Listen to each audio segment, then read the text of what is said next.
everyone. Welcome to Data Engineers Lunch number 25. Today we will be covering, if I can get access, there we go. Today we will be covering Airflow and Spark. By the way, my name's Josh Barnes. I am a business analyst apprentice here at Anant. And today's speaker is going to be Arpan Patel. He is a software engineer here at Anant as well. Rahul Singh is our organizer. He is currently the only organizer, but we are looking for co-organizers. So if that's something you're interested in, definitely reach out to us, Rahul at anant.us, or I can drop my email in the chat as well, or some of our other team members you can get in contact with. As a co-organizer, we'll ask that you spread the word and help get the message out there that we're hosting these meetings. If you can bring sponsors on board, that would be great too. So let us know if that's something you're interested in doing. We are a part of a larger data community called Data Community DC, and we do believe in diversity. So regardless of race, religion, culture, all of it's welcome here and accepted, and tolerance to those kind of things is also expected. As part of that larger community, here are some of the other organizations associated. So Data Wranglers DC, Full Stack DC, statistical seminars, and so on. You can always find more information at datacommunitydc.org, as well as finding other events related to data in general.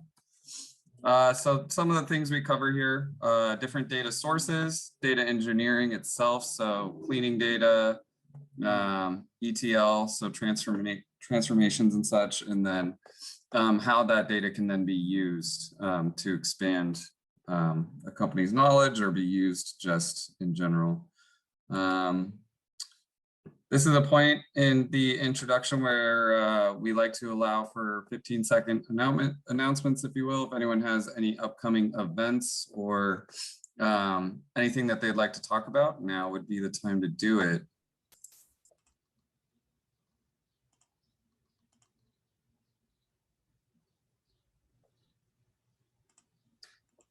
Hello. Oh. Hi. Hey, Mike. Yeah. Hey, I really appreciate Data Wranglers, these lunchtime events. They're really informative, and I'm getting hooked on coming here regularly. Yeah. I do have an announcement. So I have an event coming up. I run a meetup group called Statistical Seminars. So this Wednesday, I'm having an event, Introduction to APIs with R. So this is me teaching it, and I have a good amount of information about an introductory to APIs, what's that all about, and how to extract data, and and what that looks like.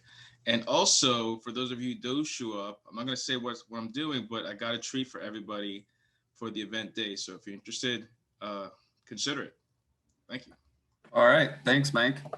Anyone else have any announcements they want to make before we move on here?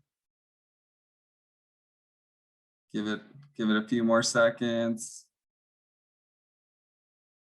Okay, moving on. Let me regain control here. So group rules, if you have a question, ask it, be polite and courteous to others, and share what you know. Before Arpan takes over to do his presentation, speakers generally kind of go over how they want questions to be asked. Sometimes it's okay to do it in the chat. Some are okay with unmuting and just asking. And we do like to kind of keep this a discussion. So if you have something to add, it doesn't just have to be a question, but if you have like a clarification or more in-depth knowledge on a particular subject, definitely contribute. Here at Anant, we do real-time data analytics and platforms. So that is we're definitely heavily involved in data and everything surrounding data. DataStax is a sponsor and are heavily involved with us as well, and we appreciate them. As well as George Washington University is a sponsor It does seem like we're getting past COVID and might be able to start doing in-person meetups again. And George Washington University is a big contributor for us for that in allowing us to use their space. And we want to give thanks as well to our program sponsors, Data Stacks, as mentioned. We have cool Eastern Foundry, Data Wranglers in general appreciates. Hello. And we also have some organizational sponsors as well to shout out: Capital One, statistics.com, General Assembly, and others. So I guess we kind of already did the 15-second announcements, but yeah, if anyone else has something to add, you can do it now as well.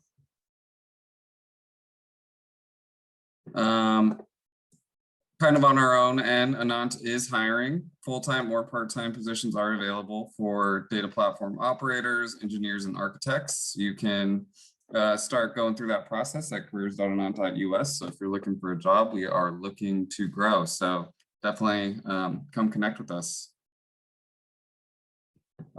We do have more events. This is a regularly scheduled event every Monday. We also have Cassandra lunches on every Wednesday, noon Eastern time for both those events.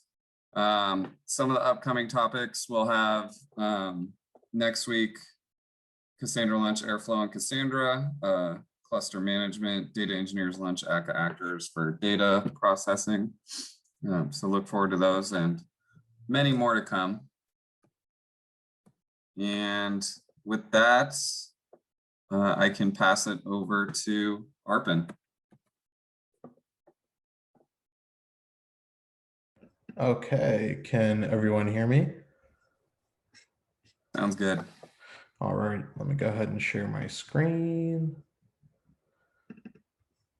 All right.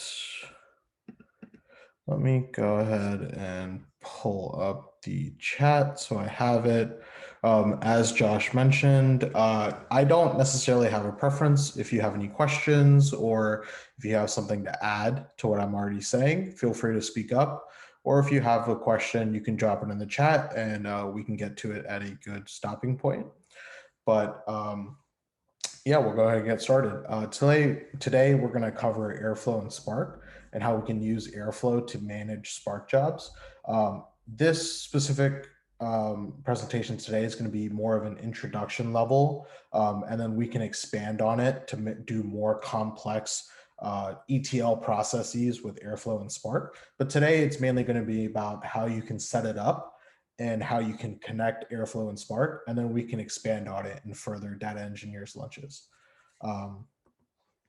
Yeah, so if you're not familiar with Airflow, we've done a few different presentations, a few from Will Angel, and a few from Obi as well. And if you're interested at a introduction level, but also some other examples of how you can use Airflow, you can definitely find those at our YouTube channel, youtube.com/AnantCorp. And you can find all the previous data engineers lunches in the data engineers lunch playlist. But essentially, if you're not familiar with what Airflow is, it's a tool for scheduling and automating workflows and tasks. It's good for automating repeated processes, especially like common ETL tasks. And that's where that Spark plays in, because Spark is a pretty heavily used ETL tool. You can also use it for machine learning model training. Again, Spark also has a machine learning library that you potentially use. Generally, with working with Airflow, you write your workflows in Python. Even if you're not super familiar with Python, the syntax is easy enough to still use it without having a super complex understanding of Python. A lot of tools interactable via Python can also work well with Airflow. And then you can also define different dependencies for different sections of your workflow. And workflows are DAGs, so directed acyclic graphs. And then you can then schedule your workflows or execute processes by hand. And you can do that via the CLI. You can do it via the UI, and we'll cover that today. And then when you're setting scheduling on it, we haven't necessarily set one yet because we're just doing a intro level today. But you can use cron-like syntax, or you can use frequency tags. So they have a couple different presets. So you could do at daily or at hourly or at weekly, etc. Or you could use cron-like syntax, or you can also use like time deltas. And then again, with Airflow within their UI, you can also monitor tasks. You can see like Gantt views, chart views, or Gantt views, graph views, and different. And we'll take a look at that once we're running the UI. And then you can also collect and view logs of the specific tasks in the workflow or the entire workflow in general. And we'll take a look at that, because what we're doing with the demo is we're going to be running a DAG that has 2 tasks. It runs the same exact, quote unquote, same exact code, but it's the functionality of it should be similar. So we're going to run just using some of the example code Spark already provides, but we're going to run one Python that generates what pi, the value of pi is. And then we're going to run the same thing with the Scala version. But just to show you the variability and what Airflow can do with Spark. So if you're not familiar with what Spark is a unified analytics engine for large-scale data processing. It achieves high performance for both batch and streaming. We're just going to be using the batch operations, and it also uses a state-of-the-art DAG scheduler, query optimizer, and a physical query engine. Spark offers over 80 high-level operators to make it easy to build parallel apps. So the nice thing about Spark is when you're working with such large-scale data is you can parallelize it and distribute it for massive amounts of data for ETL processes. And then you can use it interactively via the shells. So right away, Spark comes with the Spark shell, which is the Scala shell, and then they have a PySpark, so Python shell, R shells, and SQL shells. And so as mentioned before, they have a bunch of different libraries you can use. So like you have the SQL and data frames library. There's a machine learning library, MLlib. They have a GraphX library, and they also have a streaming library. And then you can also run Spark in its standalone cluster mode, which we'll be doing, and we have the instructions for it in the repo. You can also run it on different kinds of container services, like Kubernetes, Mesos, Yarn, etc. And then you can use Spark to access all different kinds of data. So today, we're not using Spark to access anything. We're just running a script that Spark provides in the examples. So it's a self-contained application. But if we want to expand on it to make it a true ETL workflow from Airflow managing Spark, we can then use within the Spark code, start actually writing a real Spark program that connects to a database, does some ETL processes, or if we're using Spark, we can set up streaming. So like if you want to have some kind of stream job that does not run continuously, but just runs every week to just act as a sync or a manager for a sync from a store to an endpoint. You could potentially do that via Spark streaming, but that's just an example. But yeah, so let's go ahead and go over the demo. I have the repo URL. Let me go ahead and send it in the chat so you can just follow along if you would like, but we'll go through it as we go through the demo. But essentially what we're going to do with this repo is we're going to set up Airflow. We're going to connect Airflow and Spark, and then we're going to trigger the DAG that has the Python task and the Scala job task via the Airflow UI. And then we can also do a very similar thing is where you can select which tasks we want to run via a CLI. We could also do a very similar thing with the UI, but we're just showing you the variability of what we can do with the CLI as well. So yeah, let me go ahead and pull up Gitpod. So we'll be doing this in Gitpod just so that there's no OS inconsistencies. And that way you as a user can just quickly spin this up with a click of a button in a Gitpod account, but it's free. So you should be able to run this easily. So yeah, you can just go ahead and hit the open in Gitpod, and then you have a workspace that you can run this demo and get an introduction to how to connect Airflow and Spark. So yeah. So what we'll be doing first is we're going to be running this setup script. So Airflow provides this already with their quick start guide, but the only difference that we'll be doing in this is we've added a step to install the Airflow Spark provider.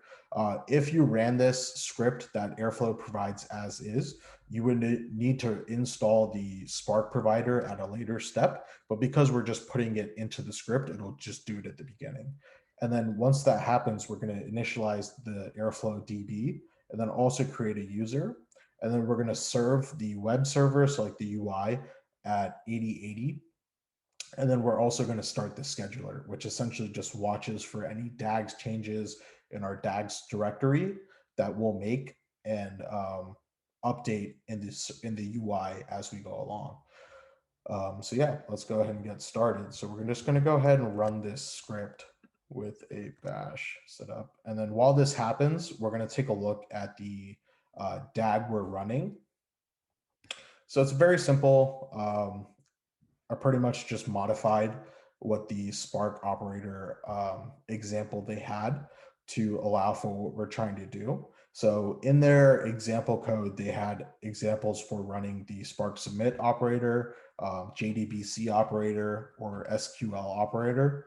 But we'll be just focusing on the Spark submit operator. So essentially what we're doing is when we initialize the DAG, we're setting a DAG ID. We have default args. Again, as I mentioned, the scheduled interval, we can say we have none, but if we wanted to have some sort of scheduler on it, we could use presets as an at, like with the symbol at, daily at, hourly at, whatever, or we could use like a time delta option. You can find that more in the documentation, but for now, for our purposes, we're just setting it as interval none. And then start date, depending on what you're trying to do, it's pretty simple, but this doesn't necessarily affect anything that we're doing right now. And then you could have tags for internal on the UI for additional separations of operations. So if you have Airflow running a ton of different things, it just provides a way for you to be more organized. But essentially what we're doing is within the DAG, we're saying the Python submit job is we're going to use the Spark submit operator, and then we're going to pass in the application. So you can pass in Python files. So that's the thing about PySpark, right? So when you're using PySpark, you can use just the file as the job code.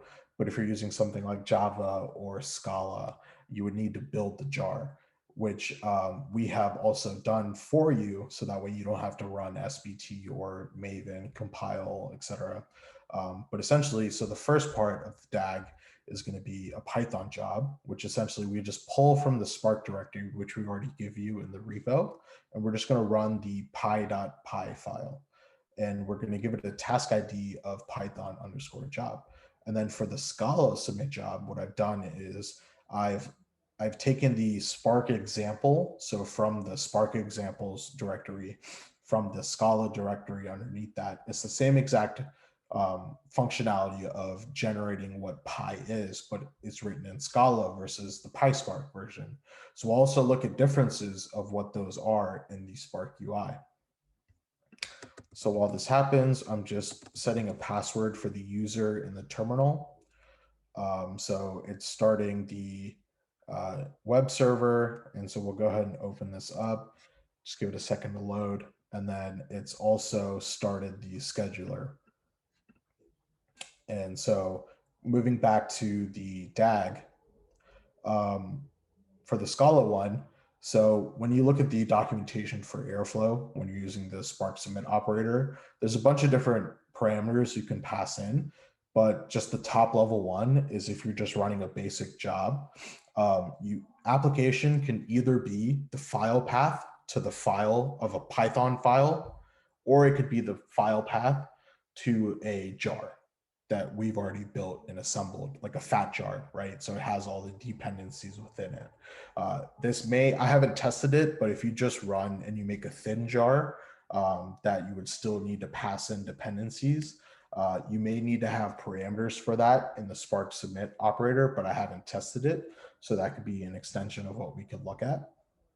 But what we're doing here in line 48 as well is we're saying create a task dependency that Python, or like the workflow. So we'll see what that looks like in the UI itself, but we're essentially saying run the Python job first and then run the Scala submit job. So if we look at the Spark or the Airflow UI,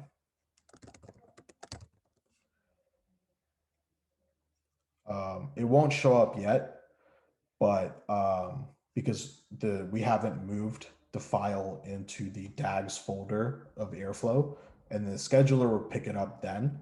So let's go ahead and start doing that now. So we're going to go ahead and open a new terminal. Actually, before that, let's go ahead and start our Spark server. So we're just going to cd into Spark, and then we are going to sbin start master. And then once the master starts, we're going to just open up 8081 so we can get the master URL. So that way we can give it to our worker node. So we are going to do sbin start worker.sh. Just give this a refresh. All right, I'll just go ahead and copy this, and then we'll paste it in here. And then once that happens and we refresh, we should now see our worker logged, and we do. So now what we'll do is we'll make a directory within the Airflow. So, oh, sorry. Let me move this out of the way. Okay. Can everyone still see my screen? Yeah. Okay, cool. So yeah, we'll go ahead and make a new terminal. And what we're going to do here is we are going to move this Spark DAG.python file and move it into where we set up Airflow home. So tilde Airflow. We're going to make the directory, and then we are going to move it. So now if we go into the Airflow UI, let me just give this a refresh a couple times. We should see it show up eventually. So it should be example Spark. Scheduler hasn't picked it up yet. But while that happens, let's go ahead and get the rest of it set up. We are going to start setting up the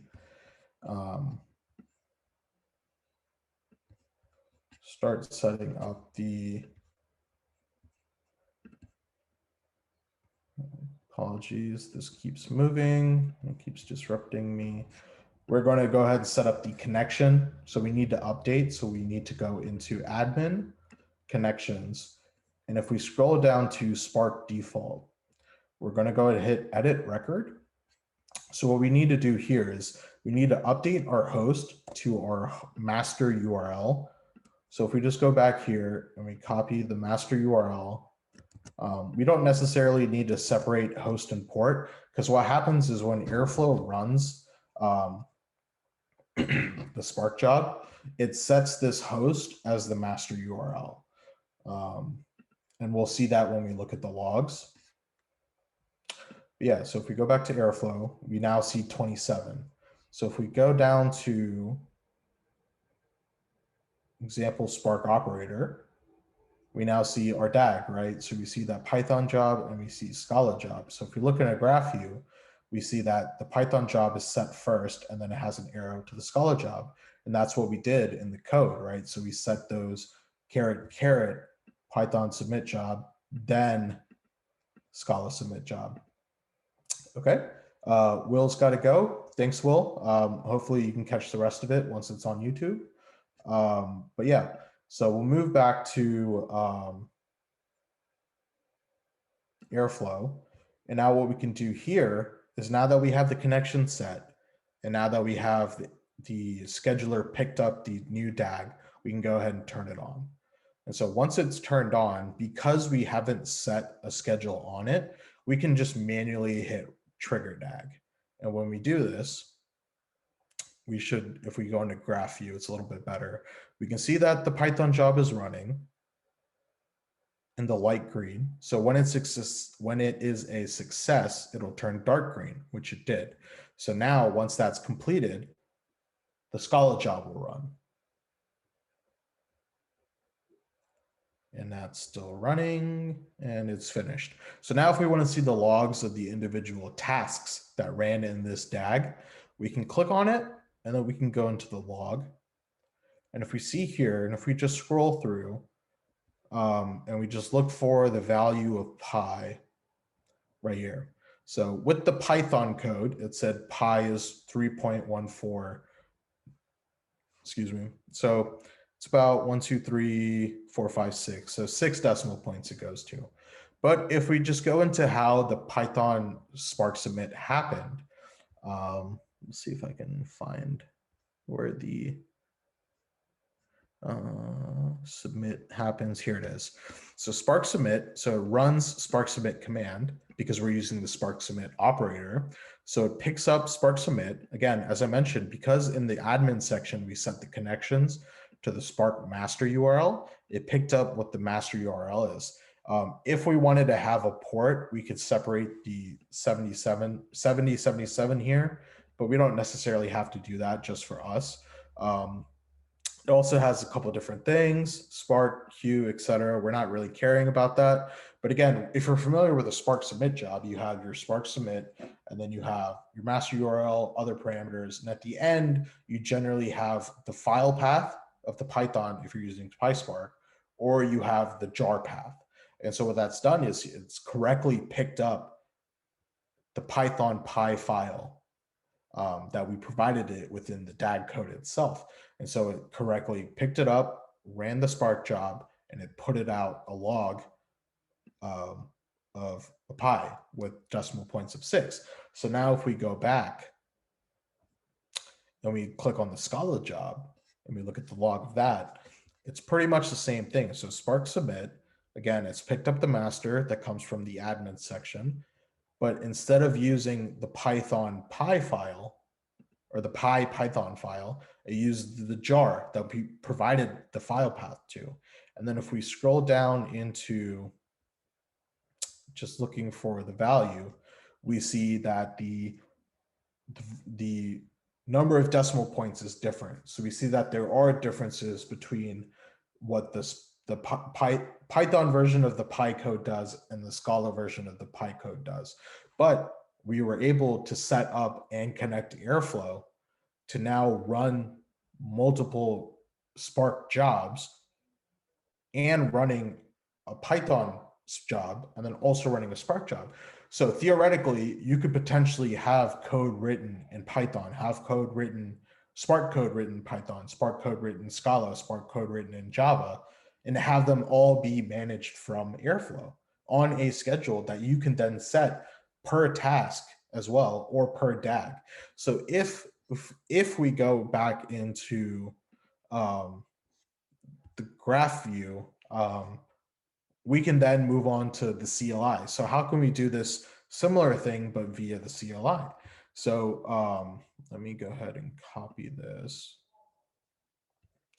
And sorry, this thing keeps switching up on me. Okay, that's it's fine for now. But if we go back to Gitpod, I'm just going to keep it over there. Okay, if we go back to Gitpod and we go back to the terminal. So yeah, again, just if we look back at the scheduler, we see that it will eventually pick up the new DAG file that we moved into ~airflow/DAGs. But if we go into this terminal here and we run this command, airflow DAGs trigger example Spark operator. So essentially the syntax is airflow DAGs and then trigger. Trigger can be changed for other options. You can see that with Airflow DAGs. But essentially what we do is Airflow DAGs trigger, and then the ID or the name of that we assigned in the Spark code. So what it's done is it's loaded the authentication. It then creates a DAG with the time, and it manually, and it says externally triggered, which is true because we externally triggered it. So if we go into the UI and we just do this, we turn on auto refresh. Let's give this a quick refresh. Let's go back to the main screen. We see that there's 2 run success. So we have the first Python job, Scala job, and then the second Python job, Scala job. So now if we want to run only the Python job now, what we can do is we can say, we can use this command here. Let's go back here, clear this. And so what we're doing here is we're saying Airflow tasks. Let's see.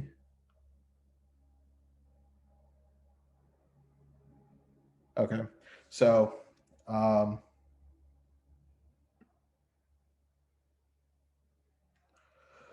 to install this real quick to make this run.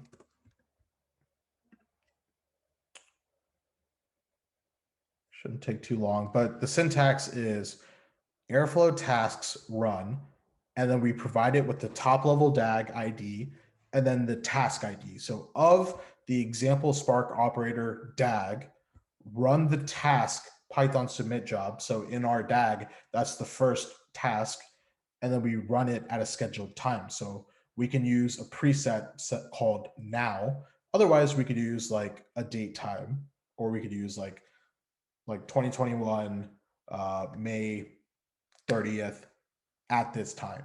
So we can manually schedule that into the queue. But let's see if we try running this again. Okay, let's see what the issue is. CLI, it looks Python submit job. See, I did not run into this issue earlier. I'll see what happened. Airflow, Python, main Python.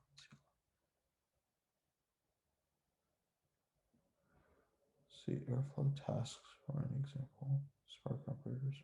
Let's make sure that's the correct task name or task ID code. Python submit job. Okay, let's try using Python job instead.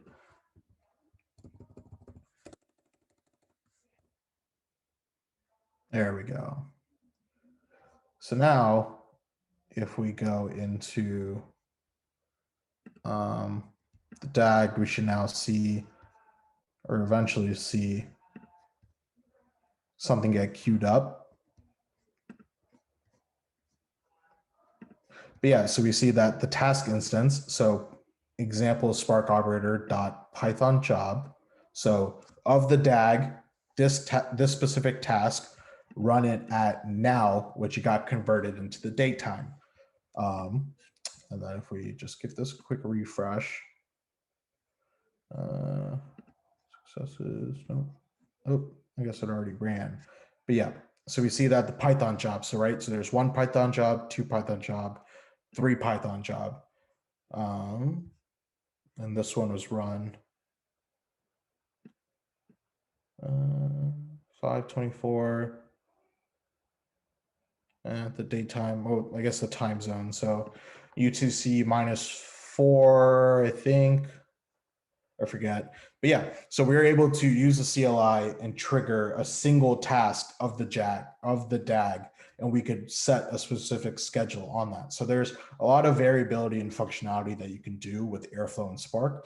But yeah, this will wrap up the first part of this potential series of expanding how you could set up a Spark ETL process and manage it via Airflow on a repeated schedule, So that way you can just sit back and watch it go. Or if there's a failure, it's very easy to find and look through logs of what potentially went wrong. Yeah, that'll wrap it up for me. Any questions?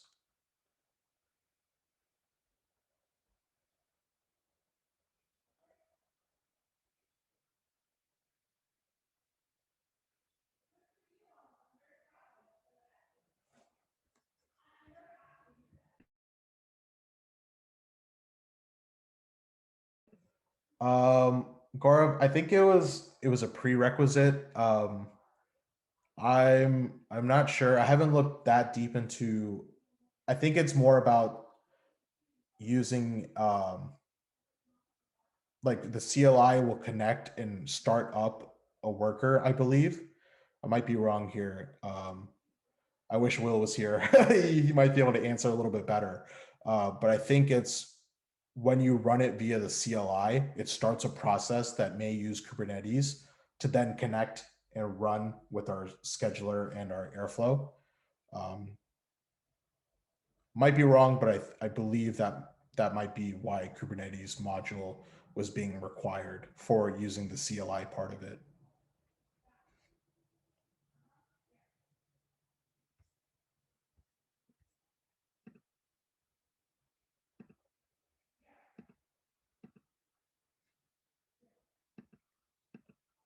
All right. Any other questions?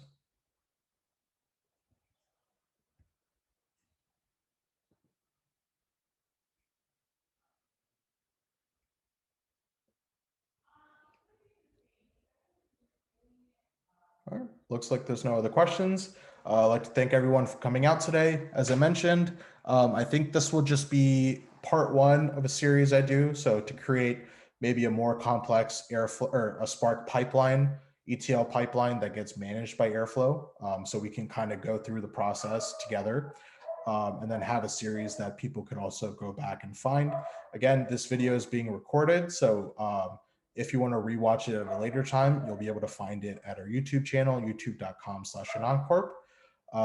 And yeah, it looks like we have about 15 minutes or so that we can continue if people want to stay on for a community discussion. So not necessarily related to Airflow and Spark, but any data engineering questions that you might have and you want to ask it to the people who are on the call, we can go ahead and stop recording and we can open up the floor to community discussion.